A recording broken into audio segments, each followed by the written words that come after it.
Restan 29 minutos para el mediodía aquí en Paraná y en este bloque vamos a hablar con Daniela Verón, que es psicopedagoga. Daniela, buen día, gracias por venir. Gracias a ustedes por convocarme nuevamente.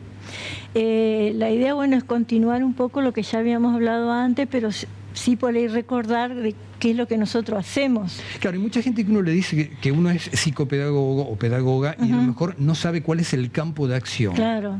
Nosotros tenemos toda una formación universitaria que tiene que ver con la pedagogía y también con la psicología.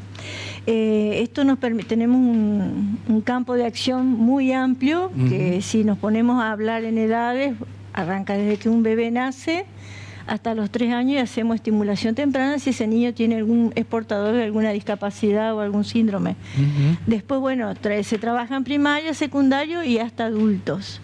Cuando se comienza con la primaria es cuando el docente ve algunas cuestiones y nos convoca si hay dificultades en el aprendizaje de ese niño, o es en todo caso la familia la que nos busca. Sobre todo a veces la mamá o el papá, que son los que notan tal vez que no hay un avance y no hay un crecimiento. Sí, porque por lo general, digamos, ¿qué llama más la atención en una escuela, en una institución? A veces el niño que se mueve demasiado, el niño que provoca distintas disrupciones en su conducta y que por ahí, digamos, es como que no se sabe qué hacer con eso. Tal vez el más inquieto, el que más se mueve también. Claro, es el más inquieto, el que más se mueve, pero también hay otros niños que a lo mejor no pasa por eso y también están con otras cuestiones no pudiéndolas manifestar. Además de esos síntomas que usted, por llamarlo así, síntomas, ¿hay otras conductas que también pueden llegar a ser desencadenantes o empezar a preocupar al papá y a la mamá?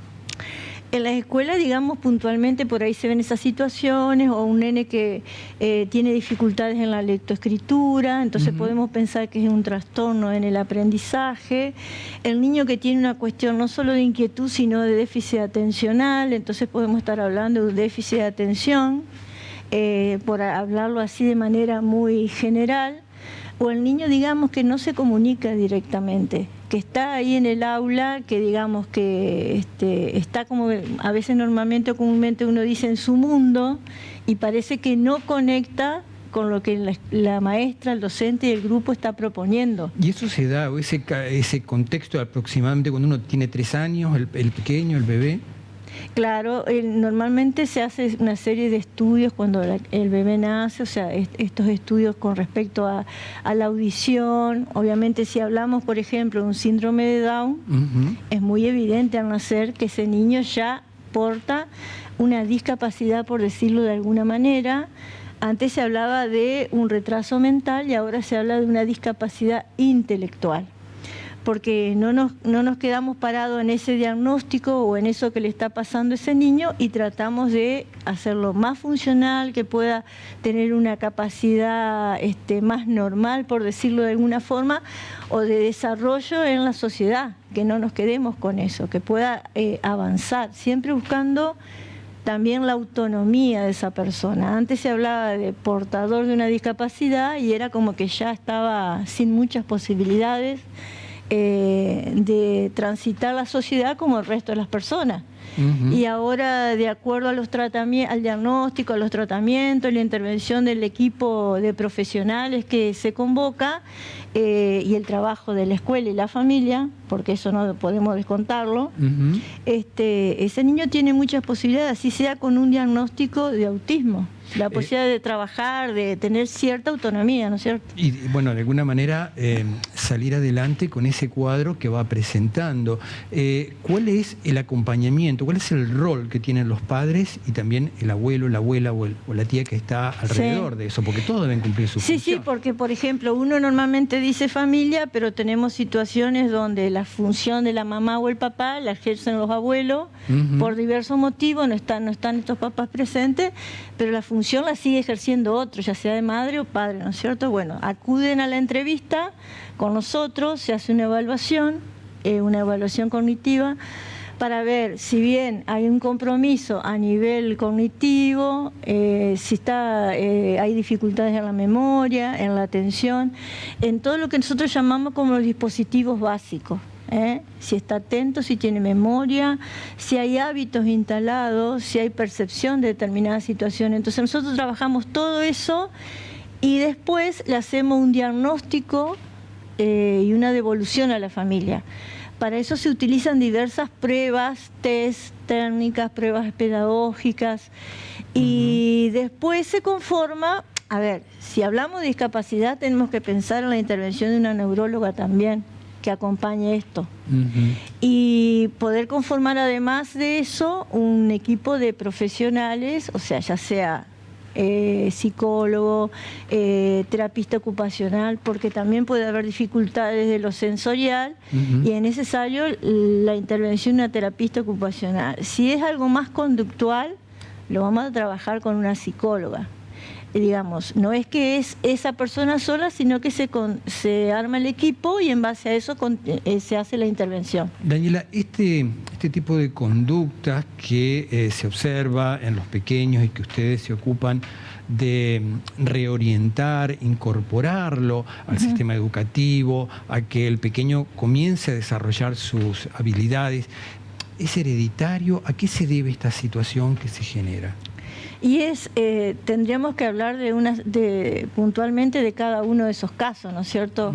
Si decimos por ahí lo conductual, puede ser que si vamos a algo que ese niño está vivenciando en su casa, una cuestión que tenga que ver cómo me vinculo yo con este niño, tenemos que ver de dónde, si es nada más por lo vincular, padre, madre, hijo, o es este niño solamente el que está con otra dificultad.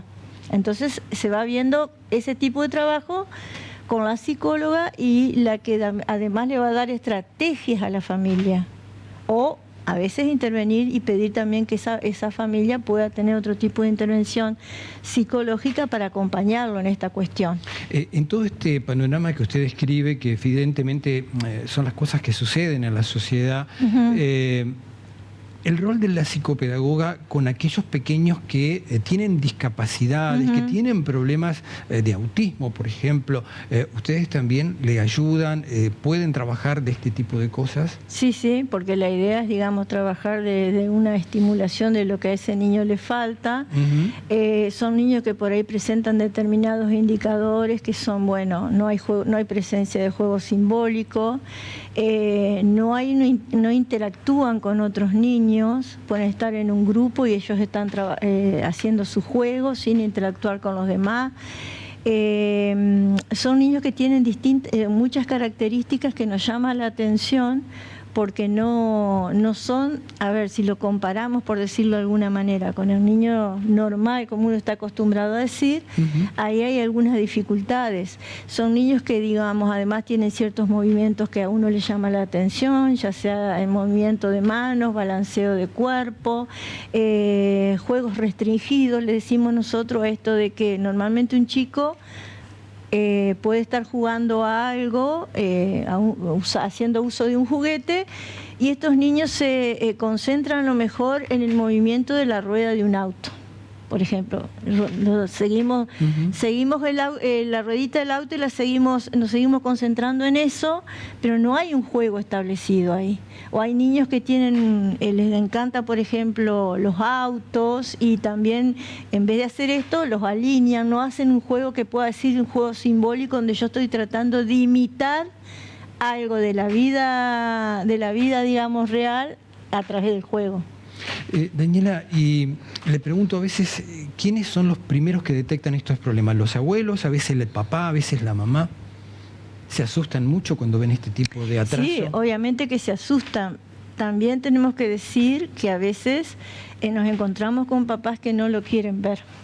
No asumen. No asumen, claro. O sea, es como que te asusta tanto por ahí decir, a mi hijo le está pasando eso, que es como que, viste, anulan esa situación. Pero en la forma en que nosotros trabajamos, que es en equipo, con escuelas, llega un momento que esto sale. Un niño que no puede transitar el aprender los contenidos que se le están dando en la escuela, y es un llamado de atención. Cuando hablamos de niño, Daniela, ¿hablamos tanto de nivel inicial, del de 3, 4 o el de la escuela primaria que ya tiene 6 años? Sí. ¿Todo? Todo, inclusive adolescencia, o sea. Ah, también adolescencia. Porque O sea, porque hay muchas situaciones de niños que no han sido evaluados oportunamente y transitan, por ejemplo, si vamos no a discapacidad en sí, pero sí a dislexia. Nos ha tocado en el consultorio chicos que no han transitado con muchas dificultades en la primaria y en la adolescencia es como que ya es insostenible eso. Ahora, usted me dice, bueno, adolescencia, escuela primaria. La pregunta es, ¿el sistema educativo argentino, en Entre Ríos, en Paraná, está capacitado para recibir a veces en un grupo de alumnos cuando tiene este tipo de conductas? ¿Está capacitado para evaluar, ayudar al pequeño que tiene este pequeño retraso? Yo creo que es un desafío para las escuelas, un desafío muy grande, porque digamos, el que transitó la escuela, las personas, los docentes, los directivos que transitan la escuela común, es como que están sí preparados para estos niños, digamos, enseñarles, darles los contenidos de acuerdo a la edad, el grado que están. El tema es cuando esto se hace muy evidente y a veces el sistema mismo o las condiciones que debe tener una escuela para poder brindárselo a ese niño no siempre están. Y no siempre tampoco dependen de las escuelas. O sea, ya sea los recursos, un niño que no pueda escribir y que necesite a lo mejor de una computadora para poder comunicarse. No todas las escuelas, si hablamos por ejemplo de las escuelas que dependen del Estado, ¿no es cierto? No conozco mucho la realidad de las escuelas particulares, pero creo que demanda una inversión que no sé si las escuelas en este momento están capacitadas, lo pueden hacer. Daniela, para ir redondeando y también para que la gente no llevar alarma, pero sí cómo ver si el chico va creciendo, si se va desarrollando, cuál es la edad, cuál es el momento cumbre del cual hay que encender las alarmas porque uno ve que la cosa a lo mejor no está dentro de lo que debería estar. Digamos, si vamos a hablar desde el jardín de infantes, ahí se pueden detectar un montón de cosas, digamos, que uno dice de sospecha que puede estar pasando algo y bueno, se consulta, a veces ya, como decía hoy, desde temprana edad con nosotros, los padres o la escuela se vincula. El tema es que a veces se va dando ese proceso en algunos niños de manera más evidente que en otros, porque también acá podemos portar todos un mismo diagnóstico, pero la realidad es que somos todos distintos. Entonces no todos los niños van a poder desarrollarse o tener conductas que a lo mejor puedan ser alarmantes. Claro. Entonces, el mensaje final para los padres es hay que estar observando y estar atentos y a partir de allí ir consultando sobre todo con su pediatra de cabecera y el entorno médico o la familia. Sí, ¿no? Inclusive, bueno, la otra vez que estuve en el programa también lo mencioné, el tema del uso excesivo de pantallas. Pero el uso excesivo de pantalla en los niños, pero también en los adultos. Bueno, el niño a veces copia lo que ve en el adulto. Exacto. Yo no le puedo decir a mi hijo, mirá, no uses tanto el celular, si cuando a veces mi hijo viene y quiere entablar una conversación conmigo, yo estoy con el celular también. Y entonces hay que poner límites desde arriba. Exactamente. El mensaje final en 30 segundos para el papá, la mamá o los abuelos que están viendo esto y que ven o tienen una duda. ¿Consultar a un profesional? Sí, consultarlo, o sea, al profesional no está de más, digamos, más vale consultar y quedarnos tranquilos o consultar a tiempo y ver qué podemos hacer, porque a veces la consulta también a destiempo no permite que uno pueda hacer lo que correspondía nosotros de nuestra formación, ya sea como equipo o de manera individual. Si nos consultan, no podemos hacer lo que ese niño debería haber recibido en esa edad. Entiendo. Daniela, la mejor de las suertes, gracias por venir. No, gracias a usted. Muchas gracias por estar aquí. Bueno. Hacemos una muy breve pausa, ya estamos con más invitados y con más temas de actualidad. Ya volvemos.